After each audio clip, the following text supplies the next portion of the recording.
नागपुर तहसील थाना के अंतर्गत गांधीबाग इलाके की एक गृहिणी से 22,86,000 रुपए की ठगी का मामला सामने आया है। आरोपी इवेंट आयोजक ने महिला को बेटी के लिए फैशन शो और फिल्मों में काम दिलाने का लालच देकर सोना और नगद ऐंठ ली। साथ ही 10 से 15 अन्य लोगों से भी रकम वसूलकर कुल 23 लाख रुपए की धोखाधड़ी की। फिरियादी की शिकायत पर पुलिस ने आरोपियों के खिलाफ मामला दर्ज किया है। आरोपी फिलहाल फरार है और पुलिस उसकी तलाश में जुटी हुई है।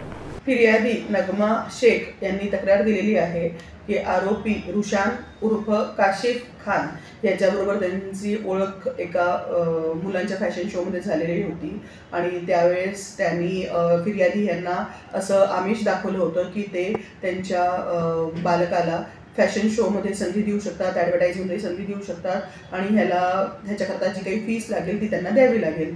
महिलेजवळ द्यायला रोख रक्कम नसल्यामुळे आरोपी याने महिलेला सोनं तारण ठेवून त्याचे पैसे करून तुम्हाला फीस देता येईल असे सुचवले आणि महिलेकडील 13 तोळे सोनं स्वतः घेऊन ते गहाण ठेवले आणि ते पैसे स्वतः वापरले। त्याच्याशिवाय काही 60,000 रुपयाची अमाऊंट ऑनलाईन पण महिलेकडनं स्वीकारली होती। अशाच पद्धतीने आरोपीने इतर 16 लोकांकडनं ॲडव्हर्टाईजमध्ये काम देतो, मालिकांमध्ये काम देतो, फॅशन शोमध्ये काम देतो असे सांगून निरनिराळ्या अमाऊंट स्वीकार केलेले आहेत। ह्या तक्रारीवरनं पोलीस ठाणे तहसील येथे गुन्हा दाखल करण्यात आलेला आहे आणि तपास पोलीस स्टेशन अंतर्गत करण्यात येतो आहे।